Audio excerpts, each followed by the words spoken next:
राण्यांची दालनं पाहिलीत, राणीघराच्या पुढे आलोत आपण. हे जे लाईनीमध्ये जे 3 खड्डे पाहतो, या 3 खड्ड्यांना शिवगलात धान्यांचं गोदाम, पेव कणगी म्हणतात. आपल्या कोकणामध्ये याला कणगी म्हटलं जायचं. याच्यामध्ये धान्य साठवून ठेवलं जायचं. कारण शत्रू काय करायचे, गडाला घ्यायला, मोगली शत्रू गड घ्यायला गडांना वेढा घालायचे. आणि वेढा घालताना तो वेढा कमीत कमी 9 महिन्याचा असायचा.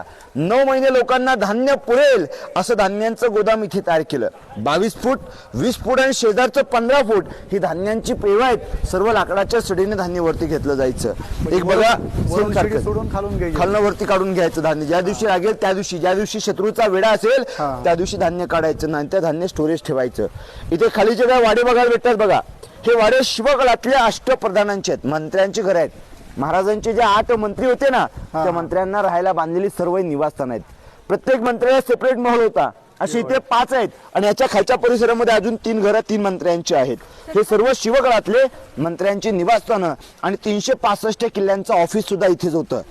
तर मंत्री राहायच्या बाजूला त्यांचं ऑफिसची जागा सुद्धा असेल. आता इकडे मागच्या बाजूला त्यांना सुद्धा दगडातलं टॉयलेट आहे. आपण तो भाग बघत आपण आता पुढे आपल्या राजांचं राहायचं घर, ज्याला राजमहल म्हणतात, तो राजमहल बघायला आपण राजांच्या महलाकडे प्रवास करूया.